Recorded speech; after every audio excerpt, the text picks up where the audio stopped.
Welcome to Gurukul Prep Hindi Daily Updates on 20th June. Daily update एक महत्वपूर्ण दिन। विश्व शरणार्थी दिवस 20 जून। विश्व शरणार्थी दिवस दुनिया भर के शरणार्थियों का सम्मान करने के लिए संयुक्त राष्ट्र द्वारा नामित एक अंतर्राष्ट्रीय दिवस है। यह हर साल 20 जून को पड़ता है और उन लोगों की ताकत और साहस का जश्न मनाता है जिन्हें युद्ध या उत्पीड़न से बचने के लिए अपने देश से भागने के लिए मजबूर किया गया है। विश्व शरणार्थी दिवस की स्थापना संयुक्त राष्ट्र महासभा द्वारा 4 दिसंबर 2000 को शरणार्थियों की स्थिति से संबंधित 1951 के सम्मेलन की 50वीं वर्षगांठ मनाने के लिए की गई थी। यह दिन पहली बार 20 जून 2001 को मनाया गया था। इस वर्ष की theme for a world where refugees are welcomed है। डेली अपडेट 2 नियुक्ति। धनलक्ष्मी बैंक ने अजित कुमार के को एमडी और सीईओ नियुक्त किया। निजी क्षेत्र के धनलक्ष्मी बैंक ने कहा कि उसने अजित कुमार के को बैंक का प्रबंध निदेशक एमडी नियुक्त किया है। केरल स्थित धनलक्ष्मी बैंक ने शेयर बाजारों को भेजी सूचना में कहा कि वह 20 जून को अपना कार्यभार संभालेंगे। बोर्ड ने अपनी बैठक में 20 जून 2024 से 3 साल की अवधि के लिए बैंक के प्रबंध निदेशक और सीईओ के रूप में अजित कुमार के की नियुक्ति और आरबीआई द्वारा 18 अप्रैल के पत्र द्वारा अनुमोदित पारिश्रमिक को मंजूरी दे दी। वह वर्तमान में फेडरल बैंक में अध्यक्ष के कैडर में मुख्य मानव संसाधन अधिकारी हैं। डेली अपडेट 3 पुरस्कार। फिल्म निर्माता Vinod Ganatra Nelson Mandela lifetime achievement पुरस्कार से सम्मानित। विश्व स्तर पर प्रशंसित फिल्म निर्माता विनोद गनात्रा फिल्मों में उनके योगदान के लिए दक्षिण अफ्रीका के प्रतिष्ठित Nelson Mandela lifetime achievement award से सम्मानित होने वाले पहले भारतीय बन गए हैं। बच्चों के लिए सिनेमा की दुनिया में उनके अपार योगदान के लिए उन्हें 7वें Nelson Mandela children film festival में प्रतिष्ठित पुरस्कार से सम्मानित किया गया। गनात्रा ने अपने बच्चों के कार्यक्रम बैंगन राजा के लिए दूरदर्शन से जानकीनाथ गौर पुरस्कार सहित 36 राष्ट्रीय और अंतर्राष्ट्रीय पुरस्कार जीते हैं। वह अपनी गुजराती फिल्म हारूनरुण के लिए शिकागो में लिव उलमन पीस प्राइज प्राप्त करने वाले एकमात्र भारतीय फिल्म निर्माता है। डेली अपडेट 4 पुरस्कार। वन्यजीव फिल्म निर्माता सुब्बैया नल्लामुथु को V Shantaram lifetime achievement award से सम्मानित किया गया। 18वें मुंबई अंतर्राष्ट्रीय फिल्म महोत्सव मिफ ने प्रशंसित वन्यजीव फिल्म निर्माता श्री सुब्बैया नल्लामुथु को प्रतिष्ठित V Shantaram lifetime achievement award से सम्मानित किया है। सूचना और प्रसारण राज्य मंत्री डॉ एन मुरुगन ने घोषणा की है। श्री सुब्बैया नल्लामुथु ने वन्यजीव छायांकन में असाधारण योगदान दिया है, जिससे उन्हें वैश्विक ख्याति मिली है। Film and television institute of India के पूर्व छात्र, उन्होंने living on the as per अपने काम के साथ प्रमुखता प्राप्त की, जो भारत की सबसे लंबे समय तक चलने वाली पांडा पुरस्कार विजेता पर्यावरण श्रृंखला है। डेली अपडेट 5 रक्षा।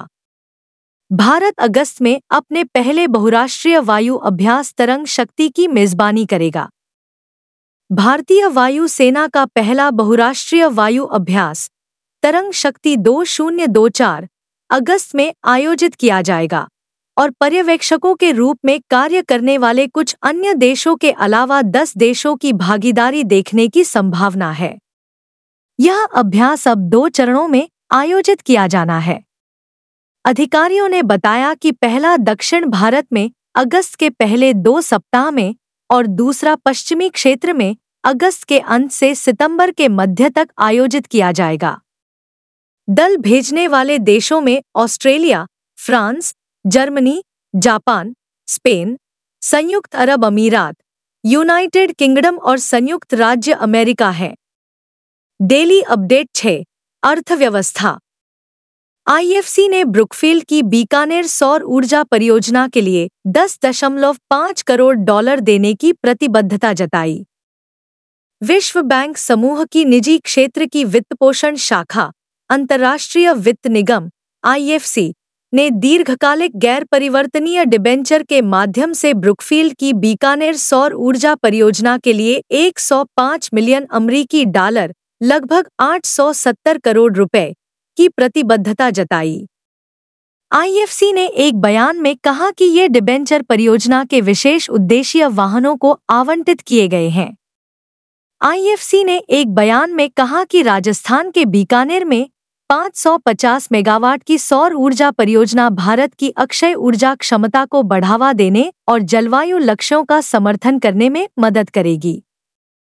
यह परियोजना भारत के हरित ऊर्जा गलियारे के अंतर्राज्यीय पारेषण प्रणाली खंड से जुड़ी होगी। डेली अपडेट 7 विविध ध्रुव स्पेस के थाईबोल्ट उपग्रहों ने 15,000 परिक्रमाएं पूरी की।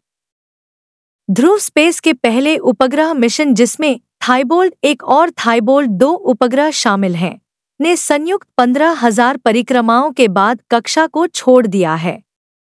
मिशन को 26 नवंबर 2022 को हैदराबाद स्थित अंतरिक्ष स्टार्टअप की 10वीं वर्षगांठ पर इसरो PSLV C-54 पर लॉन्च किया गया था।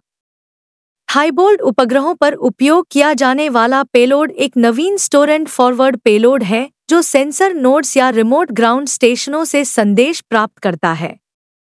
यह उपरोक्त संदेशों को नेटवर्क से जुड़े ग्राउंड स्टेशन पर डाउनलिंक करने के लिए ऑन बोर्ड फ्लैश मेमोरी भी संग्रहित करता है। डेली अपडेट 8 रैंक और रिपोर्ट। फिच ने वित्त वर्ष 25 के लिए भारत की जीडीपी वृद्धि का अनुमान बढ़ाकर 7.2% किया। उपभोक्ता विश्वास के आधार पर फिच रेटिंग्स ने वित्त वर्ष 25 के लिए भारत के विकास के पूर्वानुमान को 7% से बढ़ाकर 7.2% कर दिया है, जिससे खर्च और निवेश में वृद्धि की उम्मीद है, लेकिन चेतावनी दी गई है कि चल रही तापमान में वृद्धि विकास और मुद्रास्फीति दोनों के लिए जोखिम है। अपने ग्लोबल इकोनॉमिक आउटलुक जियो में इसने 2024 में विश्व विकास के लिए अपने पूर्वानुमान को पहले अनुमानित 2.4% से बढ़ाकर 2.6% कर दिया। FY24 में भारत की अर्थव्यवस्था 8.2% बढ़ी। फिच रेटिंग्स ने कहा, हम उम्मीद करते हैं कि वित्त वर्ष 2025 में भारतीय अर्थव्यवस्था में 7.2% की मजबूत वृद्धि होगी। डेली अपडेट 9 रैंक और रिपोर्ट। विराट कोहली फिर बने भारत के सबसे मूल्यवान celebrity brand. Cricketer Virat Kohli ने $227.9 मिलियन के ब्रांड मूल्य के साथ भारत के सबसे मूल्यवान सेलिब्रिटी के रूप में अपना स्थान पुनः प्राप्त कर लिया। कंसल्टेंसी फर्म क्रॉल की एक रिपोर्ट के अनुसार यह 2022 में $176.9 मिलियन से लगभग 29% की उल्लेखनीय वृद्धि का प्रतीक है। हालांकि यह अभी भी 2020 में $237.7 मिलियन के अपने चरम मूल्य से कम है। कोहली के पुनरुत्थान ने अभिनेता रणवीर सिंह को पीछे छोड़ दिया, जो $203.1 मिलियन के ब्रांड मूल्य के साथ दूसरे स्थान पर खिसक गए। यह रिपोर्ट भारत के सबसे प्रभावशाली सेलिब्रिटी ब्रांडों को रैंक करती है, उनके एंडोर्समेंट पोर्टफोलियो और सोशल मीडिया उपस्थिति से गणना की गई ब्रांड मूल्यों का उपयोग करती है। डेली अपडेट 10 विज्ञान और प्रौद्योगिकी। अमेरिका, भारत जलवायु परिवर्तन से निपटने के लिए NASA ISRO synthetic aperture radar launch करने के लिए तैयार। भारत और संयुक्त राज्य अमेरिका ने अपने अंतरिक्ष सहयोग में महत्वपूर्ण प्रगति की है, जैसा कि मानव अंतरिक्ष यान सहयोग के लिए सामरिक ढांचे के हालिया निष्कर्ष से स्पष्ट है। इस समझौते का उद्देश्य अंतरिक्ष में अंतःक्रियाशीलता को बढ़ाना और नासा जॉनसन स्पेस सेंटर में इसरो अंतरिक्ष यात्रियों के उन्नत प्रशिक्षण का मार्ग प्रशस्त करना है। भारत और अमेरिका की अंतरिक्ष एजेंसियां संयुक्त रूप से विकसित उपग्रह NASA ISRO synthetic aperture radar के प्रक्षेपण के लिए कमर कस रही हैं। यह एक संयुक्त रूप से विकसित उपग्रह है जो प्रत्येक 12 दिन में 2 बार संपूर्ण पृथ्वी की सतह का मानचित्र तैयार करेगा, जो जलवायु परिवर्तन और अन्य वैश्विक चुनौतियों के खिलाफ लड़ाई में योगदान देने के लिए संयुक्त रूप से विकसित उपग्रह है।